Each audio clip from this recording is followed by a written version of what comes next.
Wayne's World thing. You got to go 3, 2. You don't ever fucking say 1. You point. Mix it up. So it never gets. You did that. Don't tell me I have to do my fucking Your job. editing skills aren't that great. Come on. Let's be honest here. Ladies and gentlemen, boys and girls, listeners of all ages. Geeks Worldwide Radio, the Dork Shared Gooniverse, proudly present to you the greatest. I mean the greatest. Don't you ever fucking doubt it. We are the greatest podcasting team in the world. He's the Fry Guy, Nick Friar. I'm your friendly neighborhood backcracker, Dr. Joe. And together we are the TLDR Comic Book Club, baby. Nicholas, how you doing? Wow, look at that. Clean. I like it when you talk shit and you back it up. And I got to say, too, we're talking about us being the best. That's saying a lot because apparently podcasting is the toughest job in the world. That's coming from Travis Kelce. And I'm going to tell you a little something about Travis Kelce. Insufferable prick. Insufferable prick. Right now, he's the smartest man in the world because he's making us look good by saying that. But yeah, but he's a fucking talk about a guy fucking full of himself. Jesus Christ. I never listened to him, so Trent Dilfer has a Super Bowl ring, bro. Okay. Wow, whoop-de-doo. You won a Super Bowl. Great. Good for you. Good for you. What about Trent Dilfer versus Travis Kelce? Oh, because he has 2 Super Bowl rings? I'm confused. I don't know. He thinks he's the greatest thing in the world because he's won a couple Super Bowls. Tight ends seem to generally be rather I guess, for lack of a better word right now, dumb individuals. So, because I don't think Gronk is necessarily the price. Yeah, but Gronk wasn't insufferable like this. I find him insufferable, but I find he's maybe for different reasons. Yeah, Gronk was never like, I'm the greatest. I don't know. It seems different. Well, you know what? You know he's different because one was a Patriots player and one wasn't. But let's talk sports for a second. Like, Gronk's a meathead. Okay, yep. Whatever. You can have, you can enjoy, the meatheadness. He was never like Travis Kelce is insufferable in that he seems like it's just a smug prick. Okay. That's right? Fair. Gronk's not smug. They're very smug. Gronk probably can't smell smug. Yes. But there is a difference. Yes, he was our affable goofball, but like fucking Kelce. I mean, Jesus Christ. I was going to make a smug versus smog joke, but I was like, and I've just alienated all our Kansas City fans, but whatever. Woo. Hey, we're still big in Germany. That's all that matters. Huge in Germany. Apparently. Who knew? I knew comics were big overseas, but wow. Like the Hoff. We're like the Hoff. But yeah. But of course, as you all know, you come for the comic book talk, but then you stick around for the sports talk. But more importantly, you subscribe to the audio channels for the Friar Side Chats. That's the only place you can listen to our interviews with all the people in the business, the big wigs, whether it's like someone like Scott Snyder, up and comers like Sean Lewis, whoever you are looking to hear. If you're looking to hear from them, this is the place to do it. We're not just a talk show. We also do a lot of interviews, but the only place you can hear those are on the Friar Side Chats on the audio channel. So make sure you subscribe. Leave a 5-star rating and review if you listen on Apple. If you listen anywhere else, wherever the highest rating is, please leave that. Otherwise, you're going to learn the real meaning of backcracker because he will find out who you are. But in all seriousness, Joe, no Friar Side Chats right now. We actually didn't do a solicit for June because we had that with 6-week span of interviews, which we kind of went over last. I completely forgot we never did a solicit for June. Yes, well, we were just so jammed, and we had it's just been a little bit busy for the both of us. One, you have school ending, and for Violet, and then I got some other stuff going on work-wise, so we weren't able to squeeze that in with the interviews. That's kind of a little extra when we do that, anyways. You talk about squeeze, by the way. Firstly, squeeze Sunny D. If you want to sponsor the podcast with your vodka seltzer beverages, I would be amenable to that. Those are dangerous. Oh my goodness. Yeah. I sampled a few of those this weekend at the Backcracker household. And I'll tell you what, those are pretty damn good. Sampling a few right now. But I got to go to the gym after, otherwise I would probably be doing the same. Yeah, I know. But so we're doing our solicit a little bit earlier than usual too, for those who have been around since we started doing solicits. Eventually, we started doing them the first week of the month. We're not doing that. We're doing it to end June because we're going to keep things a little bit light for 4th of July. Obviously, everybody's got a lot going on. So we're just going to be doing what's new coming up the following week. And then we'll get back to in the swing of things with either mainline or Friar Side Chats. We don't know. We can't promise anything. That's why you subscribe to the audio channels. But, Joe, let's get to catching up first. Obviously, a bit of a doozy last week from Saga. And we do no review copies pretty much from Image. The only review copies we don't get are Saga and Mark Millar books, which is just that they don't need any reviews from people like ahead of things. People are going to buy them pretty much. If you like them, you like them. That's what it is. But man, this last issue of Saga, normally I wait till like we're getting ready for the show or I wait for you to text me, but I had to freaking talk to you first about it. Holy shit, that was so good. This was the first book since the hiatus, since they returned from hiatus, that really sort of like, I go, fuck, yep, that's Saga. That's it, right? And I've mentioned this before, and I know this is a gripe of of some others, in that. And so we were talking this weekend about it, and I sort of said it before, like, the thing with Saga is that it reads different from single issues than what we were accustomed to, because by the time we really started reading Saga, it had been on break for a while, and we were just catching up, and we were trade waiting, and just bang, bang, bang, bang. You knock out those trades, and when you read those trades, they really do read, as sort of, Here's the thing I sort of realized about Saga, right, is that each volume is like a chapter of a book, and when you get it single issues, it's like you're getting a paragraph a month, and that really, I think, doesn't hurt the book, but it doesn't read the same. Right? If you go to bed each night and you read a book and you only read a paragraph of it, you put it down, and then you don't pick it up again for another month, and then you read the next chapter. By the time you actually finish the chapter, it seems like a slog. It's like, well, what really happened here? And if the chapter wasn't particularly fast-paced or action-packed, you're like, maybe it wasn't so great. But by the time you finish the fucking book, then you're like, oh, well, that was fucking awesome. That's Saga, right? We're so used to reading volume after volume after volume after volume, ripping through them, and you get this wonderful, beautiful, kick-ass, violent, vicious, neurotic, chaotic story. And now that they're coming out monthly, we're getting it piecemealed, bit by bit by bit. And so when we go back in, if we take a look at the last 2 volumes that have come out since the hiatus, I bet if we read them as a trade, boom, boom, it's not going to seem so bad. And so I am never one that's going to suggest trade waiting, because, is extremely important to the creators, to the book, to the publishers, that people go out, put these books on their pull lists, go to the comic book shops and buy them, because that really helps drive the success of these books. We always talk about, oh, man, I wish this series could go another arc. Well, sometimes they're only meant to go that, but sometimes they're cut short because sales weren't great. And the only way we can really, do our best to keep the stories that we like going is if you buy them week by week. But Saga is such a goddamn wagon that, if you find yourself, reading the floppies and not being overly impressed with it, I would just say to you, wait for the volume to come out, pick it up, read it, because I think it'll read much better that way. Yeah, I think we promote reading single issues and not trade waiting as much as any podcast, comic book podcast out there. But this is the one series where it would, like, I absolutely totally understand it. The only other one I've ever talked about that with was the Magic Order, because that's how, like, similar to Saga, that's how I started reading it.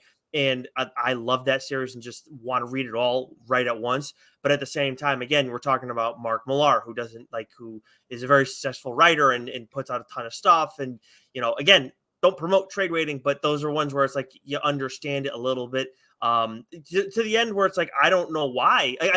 I know why they don't just put it out in trade form, because they still make money off of the floppies. But at the same time, I also, from like a storyteller aspect, I would just think, just get it out in a trade form. Like, that's the way people like it the most, and they're going to absolutely crush it. But I do agree with you that the latest issue was the best one that we've gotten far since the hiatus. there are a couple other ones that have been standouts from the first arc, and then this one. When we like kind of get that big tease about Bombazine and what he can turn into, and I know we talked about it over the weekend, and you were like, I totally forgot about that. Yeah. The other thing was when we saw Marco's skull. That was like another moment that just like holy shit, but nothing even remotely close to what we got in the latest issue. Definitely, just when you say like this is a perfect representation of Saga, 100%. In some of we don't see a ton of like we see action and we see violence throughout it, the story a lot, but we don't always see like a ton of action, and we got that in this last issue, and it was really fucking cool. This was prime Saga. This was when you take Saga at its absolute peak. This was the kind of shit that you got. Mm-hmm. We got that in this issue. Where the past several issues, I just felt like Saga was just sort of spinning its wheels. It's like, where are we going? It had a pacing issue, and maybe it had a pacing issue because you're getting it month by month, and it seemed like a pacing issue. But if we read it all congruently or whatever the word is, in a row like that, it might not seem like that. So, but this issue was it was absolutely fucking tremendous. And you're like when you called it like how every issue of Saga is a paragraph, and then the whole like collected edition of an arc is a chapter. I thought that was actually a really really good way to explain it. Like I was because I feel like usually each issue is a chapter, but in reality that's not the case with Saga. It's kind of wild. I never thought about that before. So good call by you. The other things I caught up on, Guardians of the Galaxy issue 3 that came out last week, solid issue. Then Indigo Children issue 3, issue 4 of that is out this week, so I'm going to save comments for that. Anything else that you caught up on? What's up, G? I caught up on Animal Castle, Volume 2, Issue 2. Tremendous stuff. Ambassadors, man. I can't wait to talk about this book. I'm not going to say too much about it. I can't wait to talk about this book on the show. It's another Mark Millar vehicle. Absolutely excellent. There'd been a lot of sort of, I would talked about sort of each issue was sort of focused on creating of a new, sort of superhero, and is focused on a superhero from a different country, a region of the world. Right. And then this last issue of ending this arc really brought it together. And you want to talk about action? It was fucking mayhem. It was tremendous. And then I caught up on Blue Book 3 and 4, which I will discuss a little bit more once we get to the Dark Horse portion of the program, because Blue Book 5 drops this week on New Comic Book Day. And it's not a book I'm going to talk about on the show, but I fucking loved it. It was absolutely fascinating. So I'm just, I'll wait till then to talk about it a little bit, because there was something about this book I had no idea, and it blew my mind when I finished it. Okay, well, let's start off what's new then, but we're not going to start things off with Dark Horse. We typically do start what's new off with Marvel. So please, Joe, go ahead. All right, with Marvel, as always, we have a plethora of books dropping this week. We have The Amazing Spider-Man, issue 28, Thor, issue 35, She-Hulk, issue 14, Ghost Rider, issue 15. I haven't read it yet, but I can't wait to dive in.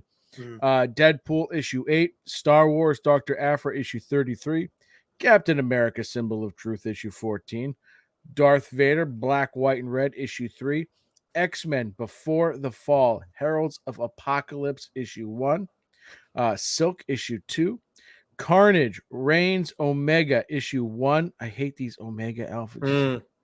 Drives me nuts.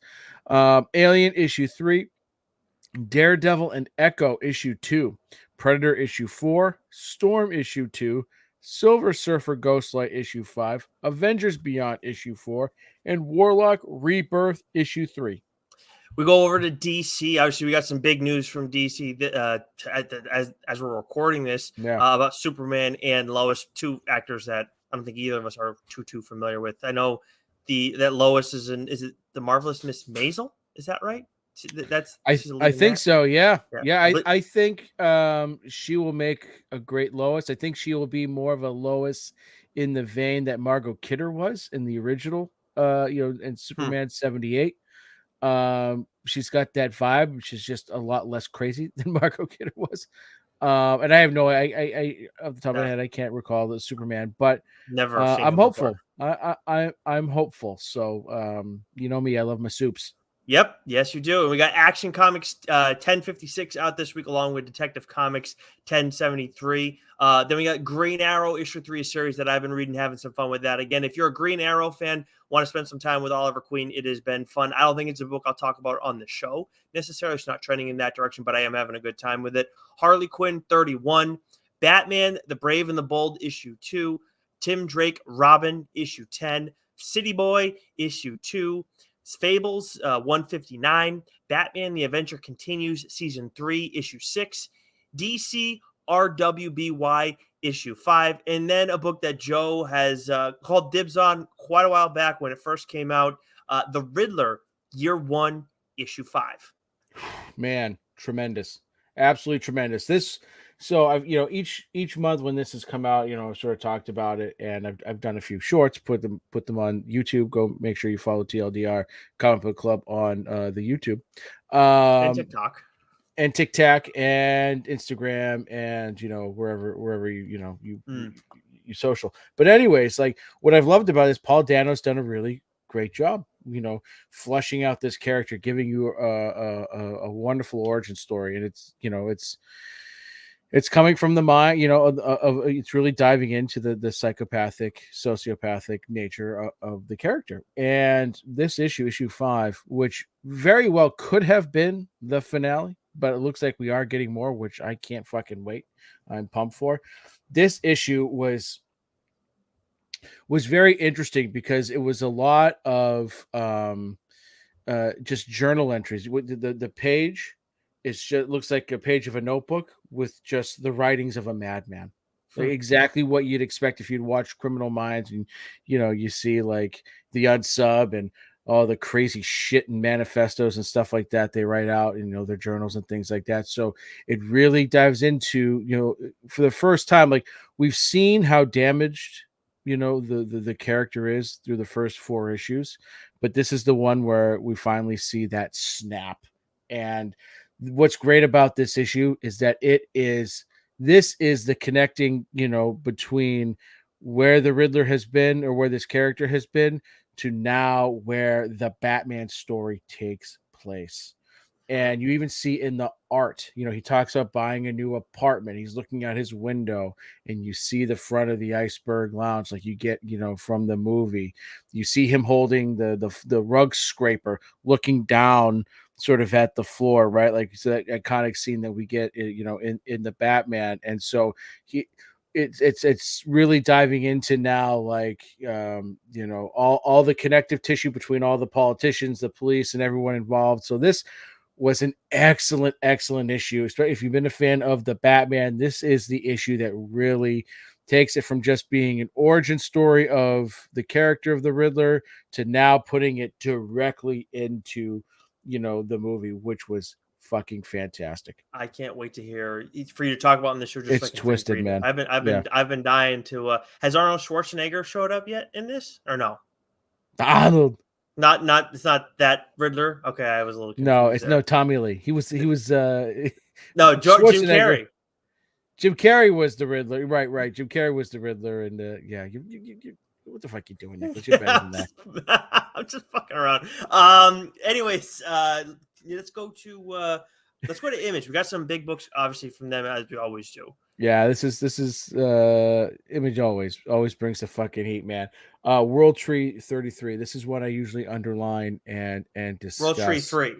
World Tree issue 3. Yes, this 3's in the fucking you can't confuse the listeners, Joe. I'm confusing myself by looking at it. Right, someone's got to keep the show straight. Right. World Tree issue 3. Jamestown. This book is fucked up, man. I usually underline it, want to talk about it more, but I'm holding off because I want you to know as little as possible going into this series for when I discuss it, man. Okay, it's that good. I appreciate that. I appreciate that very much. What else we got? We've got The Scorched issue 19, which is the one book from Image this week I didn't get a chance to read, but I will definitely do that tonight. Surprise ending, I'll tell you that. Oh, baby. Local Man, issue 5 from Tim Seeley and Tony Fleeks. Excellent, excellent, excellent end to this first arc. Can't wait to see where the next one goes. Indigo Children, issue 4. Hell to Pay, issue 6. The Savage Strength of Starstorm, issue 2. And then last but not least from Image, Nicholas, Vanish, issue 8. The end of the second arc. Yeah, it's so when we had Ryan Stegman on to talk about this before Vanish issue 1, which obviously was it the 100,000 club or something like that over at Image. It did very well in Tremendous. The pre-sales. Yeah. I hope I got to imagine just continue to do well, because man alive, this is such a fucking good series.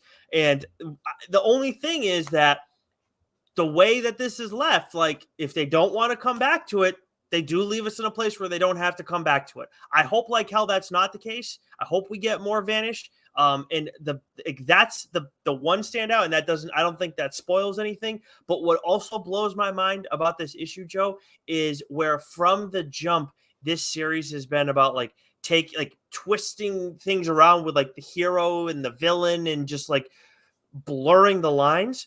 And the lines were already very blurry in this series. And then we get to this issue, and there's another character who has layers put on top of them, and it's like who's the bad guy in this story? Like who's like I think we can say one character is a hero, definitively, but other than that, everybody else is just are they a villain? Are they a hero? I don't know. I have to go back and reread this from the first issue, and I've got to read it straight through because so much happens, and it does get very heady, and like you said, like the lines. I mean, you want to talk about like blurred lines. What's that guy's name? Give him a call. He can write another song about it. But like absolutely wild stuff. I mean, we know the art has been fantastic all the way through, and but the story has just been like it seems like it's been a little dense at times too. Like you read it and you go, whew, like not dense, sorry, just heavy, right? And so sometimes that heaviness can at least for me kind of like, I don't want to say confused, but like you're so into it, and then you kind of forget some of the other stuff that's going on or some of the stuff that happened in issues prior because you're just so like tunnel vision on what's engrossed in what's going on in the moment. So I want to reread it because I want to see if there were things that I missed while reading it the first time. And I remember when we had Ryan on and he was talking about like, well, we have plans, like we can just make this entire universe and hopefully it'll happen, right? Yeah. Like, we could spawn off here, we could spawn off there, no pun intended. But I really hope there's more here because the character is so damaged and so flawed. I always say I love a good redemption story, right? I want to see more. I want to see this. What's next? Where can these some of these characters go? Is there the possibility for some of these characters to to come around? Who knows? But absolutely tremendous. Absolutely tremendous. Vanish is as must read as it gets out there, and I'm very curious. Like we don't talk about sales a ton, other than like hoping that like we were talking about again, not trade waiting. But I'm very curious with Vanish how 100,000 is tough to maintain, but I'm very curious like what the drop off was for them because this was such. Every week it was so friggin' good. And after the mini pause too, after the fourth issue, you come back and you get this like total mind fuck of an issue 5. So when you talk about like being all over the place, like trying to keep some things in order, they like Donnie Cates and Stegman, like they really push it and in the best of ways. So I absolutely love Vanish. Can't recommend that series enough. I mean, when we talk about some of the best book, there's a lot of these publishers are putting out good books, but Image has at least, I don't know, at least 3 of the top 5 for me between Philadelphia, Vanish, and Rogue Sun. And then you throw in the other ones from the Massiverse too. So they just, again, there's a lot of good stuff coming out of Image. One thing I did want to know, Indigo Children, a book that I had called Dibs on, issue 4 came out this week. I did catch up on that. I mentioned it earlier. This is like, it's a solid series. I think that I don't think it's been I don't think it's got like there's been a dip since the first one, but I don't know that it's like elevated it to a level that I will talk about it on the show. So you can go and rate it. It's been good. I just don't think it's TLDR worthy necessarily. All right, fair enough. That's why we do the program, folks. Yep. So coming up next is our friends. Well, I guess more Nick's friends Yes. than mine. These days. But from AWA Studios, love you, AWA. Please stop kicking a poor fat man while he's down. Okay, I've had enough. I give. Right. We have Trojan, the trade paperback, drops this week, and so we had Daniel Krause on a few weeks ago. To talk about this book, to talk about the trade, the series, and then amongst other things that that he's done at AWA and beyond. And again, this is one of those books. I think there's a number of times on Twitter, when people say, "Oh, what book should I read?" I'll always say, I always throw in a bunch of AWA books, with Trojan, being one of them, Absolution, Sacrament. Right? Again, we cannot say enough about this book. It is wild. It is absolutely fucking wild, and it's intense, and it's a fucking tremendous story at the same time. And I think this is again, like you can just there's so many AWA books that you can just pick out, and if you want to like say this is what AWA is about, you can hand them that book, and it'll be a true representation of who they are. And this is one of them, because Image, as you just mentioned a second ago, like, a bunch of your top 5 favorite books right now are from Image. Image is cranking out great stuff. Dark Horse is cranking out great stuff, right? Boom is cranking out great stuff. Like, what separates AWA, I will always say, is that it's going to be grittier than anything else you're reading. And I love that, right? It's dark. You get a whole smorgasbord of different types of stories. Red Zone was an action spy thriller that we just fucking read and absolutely loved. Trojan, right, is dark web fantasy, story that's sort of playing on current day shit where people can't get along, certain groups hating each other because they looked at, right? Like, there's a lot of social commentary and a lot of this stuff, but it's not like other publishers that'll do it, and sometimes you feel like you're getting beaten over the head with it. It's just really well done, and it's gritty and it's raw, but it's beautiful storytelling with a great collection of artists. Our boy Sheldon Buchert, right, got a cover for Ribbon Queen, right? Yep. Is that the book? Very cool. Yeah, fucking tremendous. So, like, Trojan trade paperback out this week. Go drop the $20, pick it up, read it. You're gonna fucking love it. You're gonna go back to it. It's definitely worth it. So just real quick, the one thing I want to say when it comes to AWA too, like where they're putting out one thing a week like that, they don't miss. Like where some of these other like publishers, like, not to say that they miss, but they put out a lot more, so you're much more inclined to miss. And the other thing is too with AWA, where they like, it's an AWA book because you're right, because it is a little bit darker. A good portion of them do have social commentary mixed in, but the thing is that's really interesting is that they have that similar tone a lot of times, but you span over a bunch of different genres. So that's really cool, like where you maybe don't necessarily see that all the time elsewhere. But Trojan is awesome. This is one where I had to wait on reading because Joe had dibs on it and talked about it in a mainline episode. Obviously, like he said all the other stuff, but this was like this absolutely would have been a book that I would have been reading, month to month if not for Joe being a real terrible friend. But let's at least I got to talk about it on the show. I know, yeah. It's almost like you knew the whole time that I was going to get screwed with black tape. The Seasons Have Teeth, issue 3, as we move over to Boom. Then we got The Neighbors, issue 4, which Joe was reading. The Expanse, Dragon Tooth, issue 3. And then we got the first issue of Creed, The Next Round.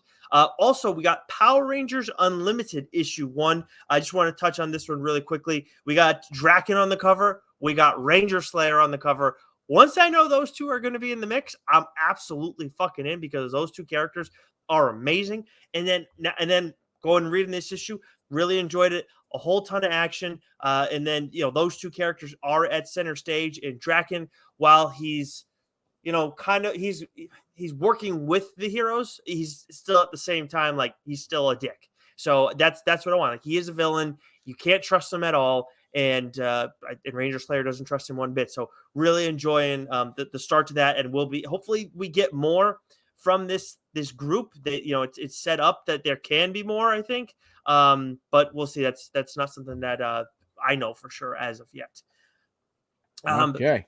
Then we move over we got Dark Horse. I know you got a couple books you want to talk there, so I'll just mention that we have Star Wars: The High Republic Adventures issues 6 through 8.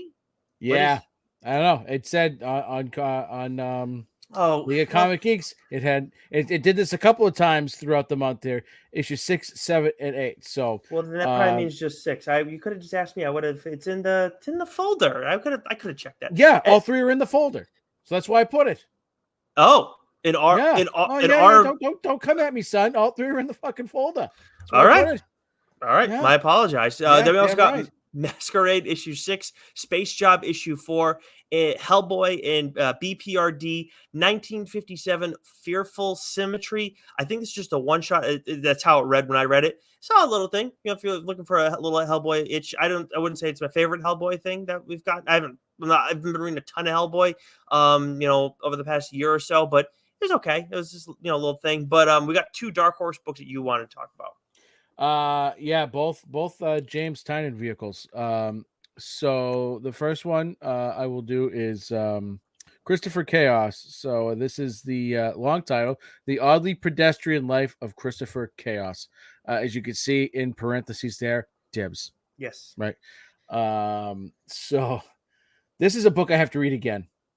Because it is fucking wild, and it is the concept is fucking nuts. So this is, I don't know if specifically this is James Tynion, because it says like idea by James Tynion, script by Tate Bromble, who also did I think the first volume of A House of Slaughter. But it very much has a James Tynion feel. But I think Bromble, with those two working together in the past, I think there's a common voice there. And this is the Solicit sort of, compared it to Invincible, and something else. But I would say this is more like A Beautiful Mind meets, name that fucked any sort of fucked up horror book. Okay. Because you've got a character who can, he sees the world differently. He sees things differently. He sort of has, it's almost like a superpower, right? Where, it does the whole beautiful mind thing where he's sort of looking up and he just sort of sees numbers everywhere. But it makes him a bit of an outcast, and he's very socially awkward. And Christopher Chaos, like everywhere he goes, there is just chaos. Something fucked up happens. And, most of the book is being told from, his, him narrating on the side of a road, talking to a fucking pigeon, which I thought was kind of, interesting. And then you sort of get pages and panels of, different bits of, the narration flashbacks of his story and whatnot. And then the way it ends, you just go, holy shit. Oh, this is different. I like this. And, I have no idea where it's going, but I love the premise. I love what I got in issue 1. It does its job. It did its job. It does its job by getting its hooks in. Yes, I need issue 2. Give it to me now, James. If you're listening, which I hope you are, you know how to find me. Send it to me. Oh, really? I want it. I want it now. That's your pitch. Good job. Yeah, good job. You're a natural. That's why you handle this shit, Nicholas. But it's just, it was very interesting, and it was very different. I want to, like, World Tree has so far been the most fucked up thing that I've read. Well, the most fucked up thing that I've continued to read from James Tynion. I won't talk about Sandman because I read that and said, nope, I'm out. That's way too fucked up for me. But like World Tree is just like, oh, there's some shit going on there. This isn't quite to that level, but I get a little bit of vibe from that. But I love the whole Beautiful Mind thing with it. So very, very interesting there with that. And then the next book is a finale, um, and that's Blue Book, issue 5. That sort of ends the story. And so Mhm. when I was reading this initially, I'm thinking we're just getting a great, sort of a great alien story here, sort of a, Close Encounters kind of story. And I'm reading it, and again, there's not a lot of action. It's a lot of dialogue and narration, right? And so it's not the pace of the book it isn't the fastest, but it Sure. was intriguing. It was interesting. I loved it. Was a different art style, that I very much enjoyed. And, I was enthralled by the characters in the story that they're telling. And then we get to the 5th issue, and all of a sudden now we're getting real, like, we're getting names I recognize all of a sudden, like Carl Sagan. And I'm like, wait a second, hold the fucking phone, right? Like this doesn't feel like this is an historical fiction type of book. There's got to be a reason. And so when I finished the book, I went, I did what any smart person does. They go to fucking Wikipedia. That's where we get all our true information, right? Of But course. it actually turns out that this story, this comic, was based on a real life story of the Hills, Oh. being claiming of being abducted in New Hampshire, and there's an Okay. actual plaque on Route 3 up by Lancaster, New Hampshire, which was where I may or may not be, Hmm. not too long from now. But they were real people, and it was the Carl Sagan thing that tipped me off, because he's a very well known, physicist and whatnot. And I was like, holy shit, I had no idea, because the names just didn't register to me, that I was reading a comic based on real supposed alien Okay. abduction. So I was absolutely fascinating. And so this was a book that I had sort of earmarked to talk about on the show, but I don't know if I will, because there's not a lot of meat there. It would No, just that really makes be sense. it Yeah. would just be me telling a story of something that happened in real life. And Yep. but if you're interested, and if you know the story of the Hills and their abduction in New Hampshire, their supposed alien abduction, in the 1960s, this is definitely a book worth checking out, right? Mm. Even if you're not, you just gotta like that kind of stuff, read it, because what's cool about it is that there's a lot of real facts in this comic, but then James sort of he's got a story to tell. He's got you've got encounters with aliens and things like that, which you can't know for in real life. So there is that fictionalized aspect to it. But this was, like I said, like, read it. If you're into that kind of stuff, you'll definitely enjoy it, I think. So it sounds like it's a TLDR worthy book, but it doesn't. It's just a weird circumstance where it doesn't make sense to talk about it on the show. Well, yeah, even if it wasn't in real life, like I said, like 5 issues, the pacing was a little, Sure. so, but like the fact that it was a real life story, I like how, it's just like us talking about, it's like, oh, someone wrote a comic about the 2004 Red Sox World Series. I don't want to talk about that. People live that, I'm sure. Sure. You know what I mean? Like, this is Yeah. real life events. People might already know about it. So this is just like one of those books. It's like, oh, it was based on real events. It was fairly accurate, Hmm. from what I gathered, to what happened. So that's that's Blue Book. I enjoyed it very much. If you're into alien stuff like that, I would definitely give it a peek. Awesome. I think I plan on giving it a look because I was waiting on reading this because it's Tynan. All right, I'm gonna fly us through these other ones so we can get into our solicit right on time.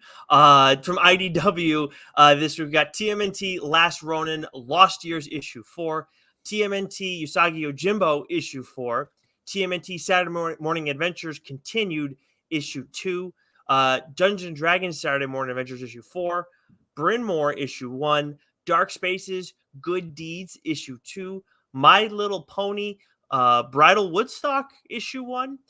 Then from Mad Cave, we got Tales from Nottingham, issue 5. Exorcist Never Die, issue 3. From Vault, End After End, issue 8. From Titan, we got, no, this came out, I thought, 2 weeks ago. I could have sworn Heat I Seeker.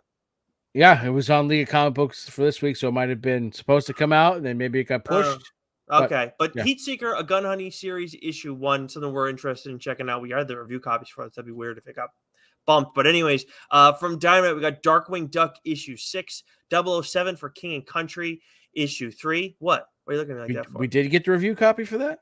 Yeah, I posted it in the. Yeah, I'll tell you about it later. Okay, Starfinder, Angels of the Drift issue Thanks 1. for telling me, by the way. You know, I posted in a group thing for Geeks Worldwide where everybody's supposed to know. So I did tell you technically. I forgot about that one. Starfinder, Angels of the Drift, issue 1 from Dynamite. Aftershock, the 06 Protocol, issue 3.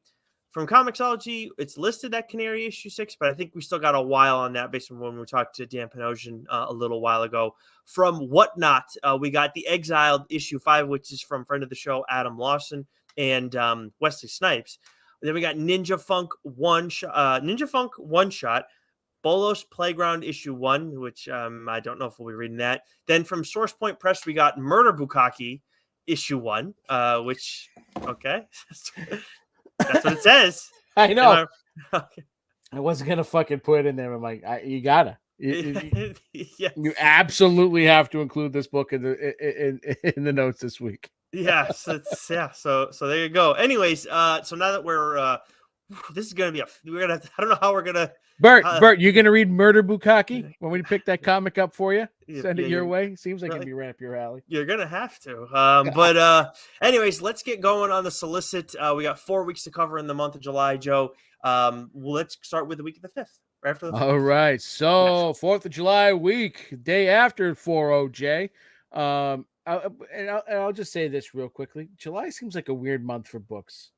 Right. I kind of noticed that going through these. But anyways, from Marvel, the week of 7/5/23, we have Daredevil issue 13. We are getting very, very close to the end of this, and I am very much not looking forward to that. X-Men issue 24, Venom issue 22, Fantastic Four issue 9. We have Spider-Man issue 10, Star Wars issue 36, Doctor Strange issue 5, and I'm sure that whenever he gets invited to a wedding, that people put Doctor on his invitation. We have Yoda issue 9, Edge of the Spider-Verse issue 4, Venom Lethal Protector 2 issue 5, Extreme Venomverse issue 4, X-23 Deadly Regenesis issue 5, Clobbering Time issue 5, Captain America issue 750. This is going to be something one day. Hopefully we're still doing this show well into the future when Captain America 1000 comes out. That's going to be something else. And then we have a couple of number ones here. We have Thor Annual issue 1. We have Marvel Zero, and this is essentially a series of collected stories that gives readers entry points into the biggest comic book stories of 23. So this is sort of like an annual / preview / whatever the hell you want to call it. But this is good I think this is something good to kind of, for new readers, maybe younger people who are now starting to, age into, reading more and more Marvel books, or people who are just new into comics. We have X-Men Before the Fall, Sinister Four issue 1, written by Kieran Gillen with art by Paco Medina. This is friend of the show, Kieran Gillen. And so X-Men is at a really great place right now. And Kieran Gillen's been doing a lot of great stuff with it. So I'm looking forward to this, especially the Sinister Four, right? Before the Fall. Like, some shit's happening. We might be getting the end of Krakoa. Yeah. And so, yeah, keep your goddamn peepers pop, people. Yeah. And then also there's Captain Marvel Dark Tempest issue 1 by Ann Nocenti and Paolo Villanelli. But when it comes to the X-Men stuff, there's another book that may be the entry point for people who haven't been reading all of the X-Men stuff. But we'll get to that a little bit later on in the month. From DC, we got Adventures of John Kent issue 5, Peacemaker Tries Hard issue 3, which, for those who've been listening, that is not the final issue of Peacemaker Tries Hard. We were corrected by Kyle Starks, and thank you very much, Kyle Starks, for doing that. Really appreciate your work, Kyle Starks. Maybe someday we can have you on the show, Kyle Starks. Then Steelworks. Kyle Starks. Issue 2. And then we got the start of the Night Terrors event from DC Comics. We got the Batman one, First Blood, Poison Ivy, the Joker, Ravager, and Black Adam. We got a series. Joshua Williamson's in on, G. Willow Wilson, Matt Rosenberg, Ed Brisson. Those are just Howard Porter's one of the artists. Dexter Soy is doing the Ravager one with Ed Brisson. I'm fucking reading that one. Yeah. Jeremy Hahn is on Black Adam, so I'm definitely going to be in on these. We'll see what they look like. We may already have the review copies for these because DC gives some stuff out pretty early. So I don't know how we want to go about this, but I'm excited for it. Just off the top of the dome here, do we just want to sort of arbitrarily kind of just split these up and tackle them and maybe do a Night Terrors event? Yeah, episode? that would be fun. Yeah, maybe we do it something. Yeah, let's talk about that after the show because I think that's a good idea. And but yeah, and then you take us to Image. Okay, so Image, we have Spawn issue 343, Monstrous issue 45, Phantom Road from Jeff Lemire issue 5. Finally, no one issue 4 is dropping. I can read it and listen to the fucking pod. I caught up on the podcast, Nicholas. It's good. I've listened to it twice. I've listened to it twice through. Dude, how can you not? How can you not? Right? It's so absolutely fucking love good. It. Absolutely love it. Love Everlasting issue 9. The Dead Lucky issue 7. Yes. Blood Tree issue 6. Torrent issue 5. Junk Rabbit issue 4. And then we have a slew of number ones. We have Nocterra Nemesis Special issue 1. This, of course, is written by Scott Snyder, with art on this one by Liam Sharp. A Sundog convoy fights to prevent the end of everything. A ferryman is shown the beautiful, terrifying origin of light and darkness across all space and time. This special one-shot will lead directly into the stunning conclusion of the No Break storyline. Quick question for you, Nicholas. Is this the end of the series, do you think? I don't think so. No, I think after No Breaks, it's a fair question. They're at EOS.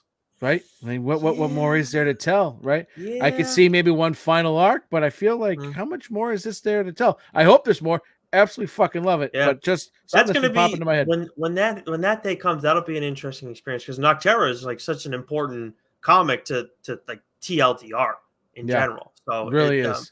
So whenever that comes to an end, we have to talk about that, like in 100%, full, like, episode. 100%. But a couple of the number ones I want to highlight real quick. Untold Stories of I Hate Fairyland, from Scotty Young, Dean Rankin, with art by Rankin and Aaron Conley. And this is just sort of a 5-issue anthology series set in the I Hate Fairyland universe.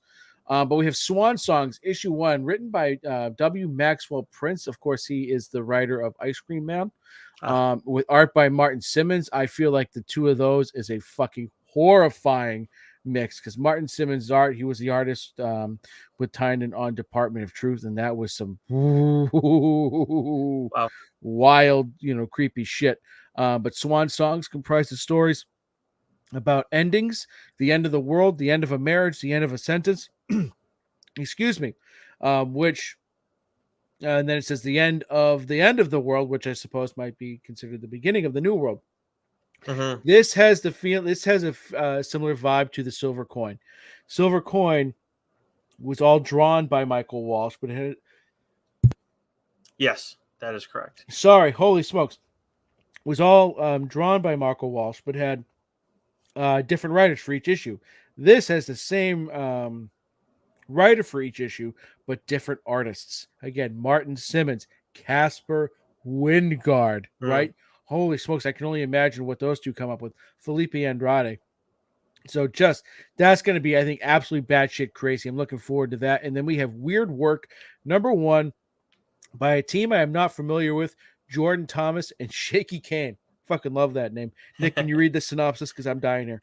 Yes. Also, I just want to know, every time I hear you mispronounce a Portuguese name, I always find that very interesting. Felipe Andrade, for those at home keeping score. But for Weird Work issue 1, it's the hard-boiled noir of LA Confidential mixes with the bright, alien-filled world of Futurama in this crime epic. Following months of gang shootings, Detective Avra Sauce, spelt weird, Avra Sauce is paired with a new partner on a triple homicide. but what were a billionaire's assistant, a hooded turned cult leader, a hood turned cult leader, and Sauce's former partner doing in that warehouse? Noir, I'm in 100% all the time. You telling me this is a hard boiled noir of the LA Confidential? In 100% in. So looking Sounds good. forward to this. From Skybound, who also publishes through Image, we have I Hate This Place, issue 10, which is the end of that series. Kyle Stark's really been enjoying that run. And then The Walking Dead Deluxe, issue 66. From Boom, we have Grim 11, Once Upon a Time at the End of the World, issue 7, Mosley, issue 5, and then I Fence Redemption? No, the I is the break. Oh, the break. Okay, that really threw me off there. So Fence Redemption, issue 2. I Fence Redemption issue 2. Weird. Fence Redemption is throwing me off. But anyways, take us through Dark Horse, please. All right. So we have from friend of the show, Sean Lewis, Survival issue 3, and one of the creepiest horror books I am currently reading, Hairball issue 4. And now in print form from Dark Horse, we have another Scott Tober book, Barnstormers issue 1, written by Scott Snyder with the gorgeous art of Tula Lotay. I swear to God, you can hang her shit up in the museum. I can't wait for you to talk about it on the show, because now you'll be able to do that one. Yeah. But 1918, the early days of barnstorming era, when pilots competed with each other by performing deadlier and more wondrous feats as we've never seen it before. Pilot John Barron is back from the front lines of the war where he was injured. At 18, let me break it down for you. It's about a guy who's trying to make money doing plane stunts across the country, and it's not going so great. And the first issue, he runs into some trouble. He meets a dame, and from that point on, this story becomes wild, and it is not what I expected. And it is a fucking tremendous book. This is a perfect case of don't judge a book by its cover or its title. It is fucking excellent. This is going to sounds like it's going to be a tough one for you to talk about, just based on the way that things go in the first issue, because it's wild, man. Wild. And the second issue is where it really fucking takes off, no pun intended. I'm going to fly us through these so that we can get to the second week of July. So from IDW, we got Sonic the Hedgehog, issue 62, TMNT, The Armageddon Game, issue 8, Star Trek Defiant, issue 5, Star Trek DS9, The Dog of War, issue 4, My Little Pony, issue 14. From AW, we got the second issue of Sins of the Salton Sea, which Joe has dibs on right now. From Vault, Door by Door, Night by Night, issue 7, and Deadbox, issue 4. From Aftershock, we got A Little White Lie, issue 1 by Ray Fox and Mark Torres. And then there's a one-shot coming out that Joe didn't write the title down for, so I don't know what is it just one shot, Joe? You're just still on mute. Sorry about that. Where are we here? On Aftershock. So A Little White Lie. So I just forgot. That's the one shot. Got it. Okay. That's the one shot. I just forgot to. Oh no, you're good. This was about 11:45 at night last night when I wrote this. You're fine either way. Gargoyles. We got issue 7. Maleficent, issue 3. Then there's the Book of Evil, issue 4. Those are from comic. That's from Comixology. The last one. Frank Miller presents Ancient Enemies, The Greater Good, issue 1. That's by Dan DiDio and Jim Calafore. And then from Source Point Press, to round things out for 4th of July, we've got Nightwalkers, issue 5, The Curse of Cleaver County, issue 3, and Murder by Mail by Josh Werner. That brings us to the week of the 12th, Joe. Starts off with Marvel. Okay, so we have The Amazing Spider-Man, issue 29, Moon Knight, issue 25, Immortal X-Men, issue 13, X-Force, issue 42, Miles Morales, Spider-Man, issue 8, Darth Vader, issue 36, Scarlet Witch, issue 6, Star Wars Bounty Hunters, issue 36, big Star Wars week, Rogue and Gambit, issue 5, Red Goblin, issue 6, Loki, issue 2, Groot, issue 3, Warlock Rebirth, issue 4, and Planet of the Apes, issue 4. And then we just have a slew of number ones here, so I'll just read through these quickly. We have Fallen Friend, The Death of Miss Marvel, issue 1, written by Mark Waid, G. Willow Wilson, Saladin Aman, with art by Humberto Ramos, Takeshi Miyazawa, and Andrea DeVito. This seems like an interesting book. I'm not a big Miss Marvel fan. I know that she's become popular lately with the video game, and now with the Marvels coming out. So, but this could be an interesting read, and there's some great writers and artists attached to that. Mm-hmm. We have Web of Carnage, issue 1, written by Ram V.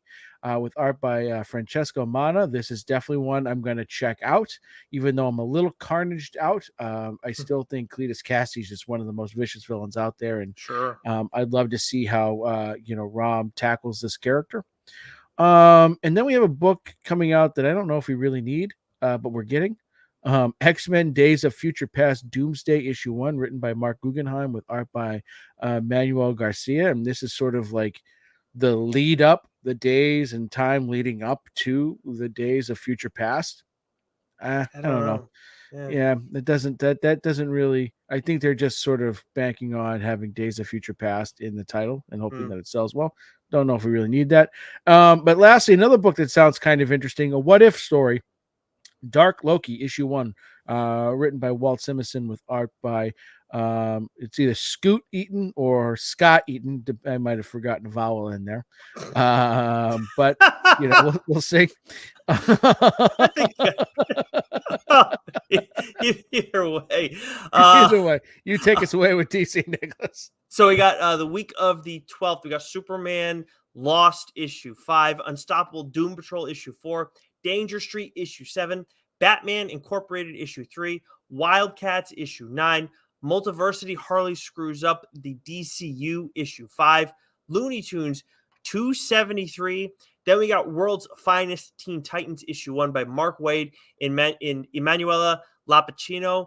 And then we got a series of Night Terrors. Again, we're going to be dealing with Night Terrors issue 1, Green Lantern issue 1, Robin issue 1, Shazam, The Flash, and Zatanna. I'm looking forward to the Zatanna one especially. But that is it for DC that week. So obviously Night Terrors is going to be at the center of things for them to start off the month. But what about Image? Some great fucking writers attached to that, and I'm really looking forward to the Williams and Casper Wingard one. Yeah. I can't say it enough. He's become one of my favorite artists just because he's so different and the colors and everything. But anyways, Image, we have Something Epic issue 3, written by Simon Kudransky. Savage Dragon issue 266. Now, did I have Savage Dragon issue 1 in my possession, Nicholas? I believe you had Savage Dragon issue 1. Yeah, I thought you did. I'm gonna have to get that puppy graded. Deep Cuts issue 3, Monarch issue 6, In Hell We Fight issue 2, Stoneheart issue 5, Star Signs issue 3, Immortal Sergeant issue 7, and then a number 1 that I have been looking forward to for some time. Got a little taste of it with Free Comic Book Day. But Fish Flies issue 1, written and drawn by Jeff Lemire. You got to talk about any of these Lemire books at some point on the show sometime soon? I like making you wait. Interesting. It keeps you honest, Nicholas. It really does. Besides, I don't know if you have the strong emotional capability that I have to handle these books. So if I give them to you too frequently, I don't want to break you before your wedding. Okay. I want you to be able to stand up there as a man, look your, soon to be wife in the eye when you exchange your vows. I don't want you crying like a baby. Okay. Be a man. You're so thoughtful. Did I ever tell you that? When a brutal and violent crime puts the life of an innocent teenage boy in the balance, it sets off a chain of events in bucolic Bell River, Ontario, that will permanently change several residents' lives. As the manhunt heats up, a lonely girl named Franny Fox will form an unlikely friendship with a fugitive that leads them on an odyssey of discovery and redemption. This has fucking Waterworks written all over it, man. I got a feeling this is going to be like a combination of like Sweet Tooth and oh shit, what's the other book I read? Essex County. Oh, right. Okay. Right. So maybe not like the weirdness with the animal people, but like I feel like the viciousness that you got that book that was surprisingly absent from the fucking show, versus the emotional shit you get from Essex County. This book has fucking potential. Okay, yeah. Well, I mean, it's a Lemire book too, so that also helps. I wouldn't know anything about that. I'm not allowed to read No. them apparently. Thanks, Dad. Well, I'm not allowed to read Panosian, so we're fucking even. This is true. Yeah. Well, then you're also not allowed to read. I'm not allowed to read Tynan, and Millar was the one for you on that front, but you've stolen a couple from me now there. Which there is some big Millar stuff coming this month too, which we'll get to in a bit. But first, for the week of the 12th from Boom, we got Ghost Lore issue 3, and then a number 1 from Boom, Sirens of the City issue 1. This is by Joanne Starrer and Kara Randolph. I'll tell you what, just like Kara Randolph alone, I don't know the last bit of work I saw from him might have been that Aquaman Green Arrow. No, that was the writer of the Borderline grudged, if we're being honest. That was the writer of that series of was that Brandon Thomas? Is that right? Yeah, but the Excellence team. So Kara Randolph is the artist. I can't remember the last time that I saw something from him that wasn't a cover. Yeah, we were supposed to get more Excellence. I don't know if we're ever going to get that. It's too bad. Yeah, but yeah. So then we move over to Dark Horse. I'll just go into this one too, Joe. So we got Hellboy in Love issue 5, The Great British Bump Off issue 4, Murder Inc. Jagger Rose issue 3, and then for first issues we got The Lonesome Hunters, The Wolf Child issue 1 by Tyler Crook, Panya, The Mummy's Curse by Chris Roberson and Christopher Mitten. This is a Hellboy story. Grew in the Wild issue 1 by Sergio Aragones and Mark Evanier. And then we got Savage Squad issue 1 by Robert Veneditti, Brock McKinney, who we had on the show a few times to talk about Jenny Zero. And then also Dalton is the artist on that series. All right. So from IDW, we have TMNT issue 141, Star Trek issue 10, Earth Divers issue 8, Star Trek The Motion Picture Echoes issue 3, Catfight issue 2, and then we have TMNT annual Michael Walsh and Vlad Legosiv are the team on that. But we have a book that this one has piqued my interest, Nicholas. TMNT and Stranger Things issue 1, written by Cameron Chittick with art by Ferro Paniche. 11 Max, Dustin, Mike, Will, Lucas are looking forward to non-threatening, fun-filled trip to New York City with a gang of hundreds of miles from Hawkins. They're sure to catch a break this time, that is, until they encounter a threat both bizarre and familiar, and some allies that are just bizarre. This summer, the kids from Hawkins meet the TMNT. Yeah, that's all you. Yeah, 100% in on that. The Hunger Games and The Dusk, issue 1, written by G. Willow Wilson. She's been very, very busy this month. Not the Hunger Games. I said The Hunger and the Dust, didn't I? You said The Hunger Games and The Dusk. Or am I just yeah, maybe. Yeah. Okay. I've been drinking. Study D. Unleash the power of the sun. It'll get you drunk. With art by Christian Wild Goose. And then we have The Rocketeer in the Den of Thieves, issue 1, written by Steve Mooney with art by Dave Messina. And then My Little Pony 40th Anniversary Special, issue 1, written by Tony Fleeks, Jeremy Whitley, Sam Maggs with art by Andy Price, Amy Meberson, and Keisha Okafor. Then from Vault, we got Money Shot Comes Again, issue 3, as my fiance walks by me. Godfellow, issue 5. She's probably walking by going, when's that going to happen? Oh, God. I don't know about that. Then we got Ablaze, Animal Castle, volume 2, issue 3. Then Dynamite 007 for King and Country, issue 4. I don't think Have we gotten the second issue of Animal Castle? Anyways. Yes, I just read it. It was in my catching up. The second issue or the first issue? The second issue. Then I might have missed the second issue. Anyways. Damn right you did, son. Shit. Okay. Comicsology, Duck and Cover, issue 1. This is Scott Snyder and Raphael Albuquerque. That is... We'll have to figure that out. I don't remember who has that one. I feel like it's you, but I could be wrong. And then from Source Point Press, we got Bad Girl, Ashcan, Deep Dark, issue 4, Franklin Ghost, issue 2, and supposedly Franklin Bash. That's the sequel. Ben Mortara and the Thieves of the Golden Table, issue 3, and then Hope, issue 1 by Dirk Manning and Sally Scott, which brings us to the week of the 19th, Joe. We are midway through July now.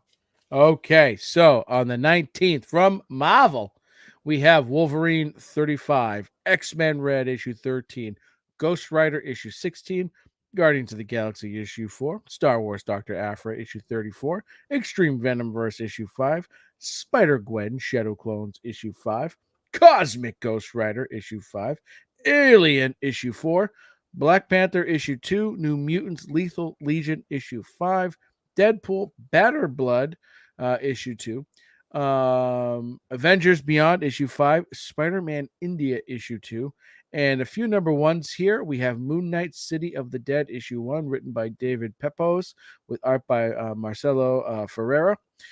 We have What If Dark Spider-Gwen issue 1, written by Jerry Conway and Jody Hauser, with art by Ramon Bach. I might check this one out. Love a little Spider-Gwen. And then we have Star Wars Return of the Jedi, The Rebellion. How about just call it Star Wars The Rebellion, issue 1? Written by Alex Segura with art by Matt Horick. And there is a number 1, Nicholas, that you would like to read aloud real quick. Yeah, we've been talking about this for a while. I don't need to get into it too much, but we've been waiting for Blade to get his own title again. We are getting it on the 19th of July. It's written by Brian Hill. It's drawn by Elena Casagrande. I cannot wait to check this one out. Just really quickly, a true evil is patient, and a dark ancient power has been simmering quietly for centuries. And when Blade himself is the one to unknowingly unleash it, Marvel's entire supernatural underworld will come out of hiding to demand he handle it. So I'm all in on this, ready to go. Give me some Blade. From DC, we got Batman, Superman, World's Finest, issue 17, Superboy, The Man of Tomorrow, issue 4, Batman, White Knight Presents Generation Joker, issue 3, The Vigil, issue 3, and Batman, The Audio Adventures, issue 7. And then we got a bunch of Night Terrors again from DC that week, Nightwing being one of them, Wonder Woman as well. And then we got Hawkgirl, issue 1 from Jadzia Axelrod and Mankey Nahulapan. I think I said that name right. I apologize if I got that incorrect. Nahulapan? You did not mention you had a different Titans title, but there's Tales of the Titans issue 1 by Shannon Hale and Dean Hale as the writers, then Javier Rodriguez is the artist. And then to finish things off for DC, they got a lot on the 19th. Harley Quinn, Black, White, and Redder issue 1, and that is a mix of writers and artists, but one in there that we do need to note, Chip Zdarsky is going to be involved in that project in some capacity. That's my Chip. That's my Chip. That's my Chip. From Image, we have Saga issue 66, King Spawn issue 24, Radiant Black issue 25, Rogue Sun issue 14, I Hate Fairyland issue 7, Time Before Time 25, which I believe might be the end. Old Dog issue 6, Dead Romans issue 5, Battle Chasers issue 11, Terror War issue 4. That in and of itself is a fucking banger. But then we have 2 number 1s. Nicholas, you highlighted them both, so take us away. So we got Scrapper issue 1, which is written by Alex DeCampi and Cliff Blazinski. The artist is Sandy Jarrell, and that's kind of why I just wanted to highlight this, because this seems like something that's just worth checking out on that alone. The game design genius Cliff, or I guess it's more based on Cliff Blazinski. Game design genius Cliff Blazinski, who worked on Gears of War and Fortnite, makes his comics debut with critically acclaimed writer Axel DeCampi and fan favorite artist Sandy Jarrell, who's done Bombshells and Links. So Cliff Blazinski is the reason why that I'm going to be checking this one out. Someone involved in Gears of War and Fortnite. Seems like they know what they're doing creatively. Obviously not a name necessarily I'm familiar with because I'm not as big into games, but that just seems like those are properties that are very successful. Then also we got the Mark Millar event that we are very excited for. We got Big Game, which is written by Millar, art by Pepe Larraz. So this is something that we're not going to call dibs on, but this is the event that like we've been waiting for. Like you got Big Game pulls together Kick-Ass, Kingsman, Nemesis, the Magic Order, all of Millar's stuff. So this is going to be really cool. I am very excited to see how this goes. So yeah, Dibs? Big Game. Dibs? I just said we're not doing dibs. Dibs? No, I will actually like ignore your dibs. I'm not even rolling kidding. Especially because I wasn't going to call it on you. But anyways, what do we got from Boom the week of the 19th? We have Something is Killing the Children, issue 31. It's back. baby. Oh, I can't wait. We have a Vicious Circle issue 2. The Seasons Have Teeth issue 4. Dune House of Harkonnen issue 7. The Vampire Slayer issue 16. Wild's End issue 2. And then we have Power Rangers Unlimited Hyperforce issue 1, written by Melissa Flores and Megan Camarina, with art by Federico Sabatini. So I know that is right in your wheelhouse, Nicholas. Yes, sir. And then from Dark Horse, real quick, we have All Eight Eyes issue 4, which I believe is the finale for this book. Oh, That's been excellent. Miss Truesdale and the Fall of Hyperbia, issue 3. And then from IDW, and then I'll let Nick take over. We have TMNT Usagi Yojimbo Where Went issue 5, TMNT versus Street Fighter issue 2, Earth Divers issue 9, and then we have a couple of number ones here. We have Teenage Mutant Ninja Turtles: The Last Ronin Lost Day Special, written by Tom Waltz, Kevin Eastman, and with art by S.L. Gallant. I kind of tell you what, I'm kind of done with Last Ronin stuff. I want just that first volume. That's all I need. I feel like they're just like, that was such a big hit. They're like, oh yeah, Eastman must need money, so let's just cash it and try and make more shit that's not very good.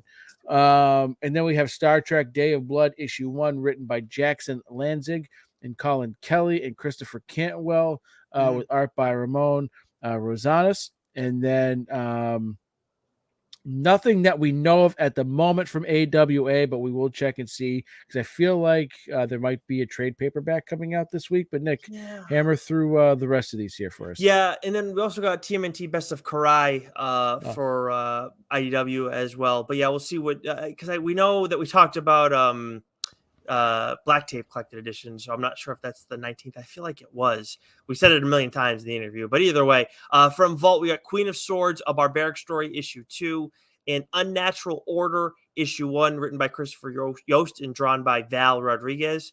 From Titan, I think this might be this is probably good for Goo, I would say. From Titan, we got Nountown issue 1. Sounds like it's right up his alley. Then Ablaze, The Mighty Barbarians issue 4. Dynamite, we got Red Sonja issue 1. This is the start of the 50th anniversary of Red Sonja. I did not know she'd been around that long. That's written by Torrin Grunbeck and drawn by Walter Giovanni. Source Point Press to round out the week of the 19th show. We got Murder by Mail issue 2. Franklin and Ghost issue 4. Again, we don't know, like League of Comic Geeks got that all messed up. Hope issue 3. And then we got Hack Slash versus Seance Room issue 1 by Ben Goldsmith and Dustin Irvin. And Cover of Darkness Revelations issue 1 by George Michael, Christian Cham, I don't know. Hein Bloom's got me all screwed up with how that's spelled. And then Joshua Werner, excuse me. Jeez, Jose and Joshua. Really easy mistake. I just tried looking it up. I'm not seeing anything on League of Comic Geeks at the moment, but for an AWA trade paperback that week. But anyway, so where we leave off there, Nicholas? We are now on the week of the 26th. Okay, because on my screen it just looks like week 4, insert date. Well, if you look at our screen that we're on, it says 7/26 right in front of us, like people can see at home. Well, I can't do two things at once, Nicholas. I'm trying to read you. I'm not a chameleon. My eyes don't go in different directions. Fun story. There was a kid that in high school we called Cyclops. He was a pitcher, and they called him that because there was only one eye facing, the batter. The other eye was kind of, wafting off in a different direction. So it was absolutely terrifying to face against him because you didn't ever know which way the ball was going. Anyways, so the week of the 26th from Marvel, we have The Amazing Spider-Man issue 30, Venom issue 23, She-Hulk issue 15, The Avengers issue 3, Deadpool issue 9, Ultimate Invasion issue 2, Incredible Hulk issue 2, the Invincible Iron Man issue 8. Holy smokes, Marvel. Star Wars Darth Vader Black, White, and Red issue 4, Hallows Eve issue 5, Silk issue 3, Daredevil and Echo issue 3, Predator issue 5, Storm issue 3, Cult of Carnage Mystery issue 3, Danny Ketch Ghost Rider issue 3, Hellcat issue 5, I Am, You Are, We Are, We All Are Iron Man issue 5, Star Wars The Mandalorian season 2 issue 2, and the excellent issue 5, and then the lone number 1 book from Marvel this week. It's a biggie. The annual X-Men Hellfire Gala 2023, written by Jerry Dugan with art by Adam Kubert. The fall of X begins here. This is it, folks. This is going to be must read stuff. What about from DC, Nicholas? I just want to say on this one, I think if you've been out on X-Men for a bit and you're looking to get back in and have fun with the next event as they transition into whatever is planned next, this seems to be the place to begin. I mean, again, it's in the first sentence of the solicit. The fall of X begins here. So definitely something worth checking out if you're looking to get back in on X-Men and see what they got going on. From DC, we got Dark Knights of Steel issue 12, which I believe is the final issue of that series, although I'm not really batting 1,000 when it comes to saying that lately. Justice Society of America issue 5, Night Terrors issue 2, Batman the Brave and the Bold issue 3, City Boy issue 3, Batman the Adventure Continues season 3 issue 7, DCR RWBY issue 6. I thought we already talked about that one. But anyways, then we got Night Terrors, Detective Comics issue 1. We got a few Night Terrors that are going to be coming out at the end of July as well. Then we got Batman Beyond, Neo-Gothic issue 1. This is written by Jackson Lansing and Colin Kelly, who we talked about just a second ago, with art by Max Dunbar. Superman, The Last Days of Lex Luthor. This is written by Mark Waid and drawn by Brian Hitch. So this is a pretty big reunion, maybe something worth picking up. Sandman Universe Special, Thessaly, issue 1, written by James Tynion IV and drawn by Maria Lovett. And then we got Poison Ivy Uncovered, issue 1. Now, this is written by Jessica Burby, and then it's got various artists mixed in, but I was confused by the writer credit just because this is a gallery of Poison Ivy's greatest variant covers to celebrate the first year of her acclaimed award-winning ongoing series. So I don't know, maybe there's like a short blurb in there from her. I don't know. G. Willow Wilson is the one who's been writing the series, but this may be one of those kind of things that like we have that Batman book that's like it's a comic, but it's all covers. It's like a cool what do you call it? Like a coffee table book kind of thing. So this might be that as well. So I might pick this one up because the missus is a big Poison Ivy fan. All right. So from Image, we have Monstrous issue 46, Wolf Tree issue 4, The Scorched issue 20, Newburn, baby. Oh yeah. Back. Let's go. Issue 9. I just remembered. We know we're one of the few. Well, maybe now there's a wider group of people, but we know where Newburn's supposed to be coming out. Yeah. I can't say. Yeah. That'd be a real bad spoiler. Oh boy. The Bone Orchard Mythos Tenement issue 2, Indigo Children issue 5. We can't ruin Chip's trust, Nicholas. Indigo Children issue 5, Click Boom issue 2. That's what's going to happen if we spoil that. Yeah. You shut your mouth. The Savage Strength of Starstorm issue 3, and then we have This Ends Tonight issue 1, written by Jerry Dugan, Kelvin Mao, and Robert Wyndham, with art by Jay Lee. This looks like a very interesting book. Let's see. Limited series. Yeah. I'm trying to pick up the actual meat of the synopsis and not just read all the fluff. It tells an interconnected stories of violence and mayhem in Las Vegas. In this issue, two sisters fight their way across Vegas in a savage race to save their lives. Yep. I'm in. And then we also got Her Evil issue 1, written by someday will be friend of the show, Mirka Andolfo. She's already kind of a friend of the show because we met her and she was great. Yeah. We got the artist on that is not Mirka herself. It's actually Laura Braga. But I hope there is no escaping the mewing evil. This is going to be a saucy book. That's for sure. Mm-hmm. Then from Skybound, we got Firepower issue 25 and Summoner's War Awakening issue 4. From Boom, we got Mighty Morphin Power Rangers issue 110, The Neighbors issue 5, The Expanse Dragon Tooth issue 4, Creed The Next Round issue 2, and then we're getting more Berserker. Berserker Poetry of Madness, written by Keanu Reeves and Steve Skroce, so not Matt Kint. And Steve Skroce is also the artist on that series. More importantly, though, the number one that you're going to be looking for from Boom that month or that week is Alice Never After, written by Dan Panosian with art by Giorgio Spalletta. Very excited to get in to take a look at this one. Obviously, you can now catch up on Alice Ever After, Joe, which was the first arc of this story. And Dan said he was more excited about this book than he was the first arc, which is saying wild. Something, man. Yeah. Saying something. From Dark Horse, we have Star Wars Hyperspace Stories issue 6, The Oddly Pedestrian Life of Christopher Chaos issue 2, Savage Squad 6, issue 2. Every time I read that title, I just think of we Suicide have a Squad? large number of Oh. cubed ice and Christopher Cross Oh, issue from Newman on Seinfeld and Christopher Cross. I don't know why. Just that gets me. From IDW, we have TMNT Saturday Morning Adventures Continued issue 3.